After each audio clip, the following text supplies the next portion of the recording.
Hey guys, কেমন আছো সবাই? আশা করি বেশ ভালোই আছো। আমিও খুব ভালো আছি। সো এটা আমার চ্যানেলের প্রথম ব্লগ। বেশ কয়েক মাস ধরে হাজবেন্ডের কাজের চাপ এতটাই বেড়ে গেছিলো যে কোথাও যে দুদিনের জন্য ঘুরতে যাব সেটা আর হয়ে উঠছিল না। আর আমি আর আমার হাজবেন্ড না মানে ঘুরতে যাওয়ার পাগল, মানে আমরা যখন তখন প্ল্যান করি।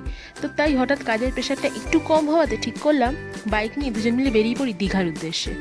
আর যেই ভাবা সেই কাজ, বাড়িতে কাউকে না জানিয়ে রওনা দিলাম দীঘার উদ্দেশ্যে। বাট আমাদের সোদপুর থেকে দীঘার দূরত্ব ছিল 190 কিলোমিটার। মানে ভাবতেই পারছো তো বাড়ির লোক জানলে কি অবস্থা হতো আমাদের। তাই ওদেরকে আর জানাইনি, কারণ ওরা শুধু শুধু টেনশন করবে। কিন্তু সত্যি কথা বলতে কি বলতো, এই ফিলিংসটাই ছিল বেশ নতুন আর বেশ আলাদা। সো আমরা মাঝে কোলাঘাটে নেমে কিছুটা খাওয়া দাওয়া করে নিলাম, দেন আবার রওনা দিলাম। তারপর মাঝে আরও একবার ব্রেক নিতে হয়েছিল, কারণ অতটা রাস্তা তো একটু ব্রেক না নিলে চলে না। তাই ব্রেক নিয়ে কাঁথিতে একটু কফি টফি খেয়ে দেন সোজা ঢুকে পড়লাম দীঘাতে। দীঘাতে পৌঁছতে পৌঁছতে আমাদের বেশ সন্ধেই হয়ে গেছিলো, দেখতেই পাচ্ছ। দেখো রাস্তাঘাট আস্তে আস্তে সন্ধে হয়ে যাচ্ছে।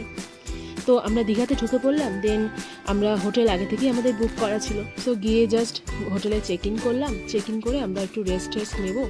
তো চলো আজকের ব্লগটা এতটাই থাকলো। এরপরে আমরা দীঘায় কোথায় কোথায় ঘুরলাম, কী কী খেলাম সব শেয়ার করবো। টাটা।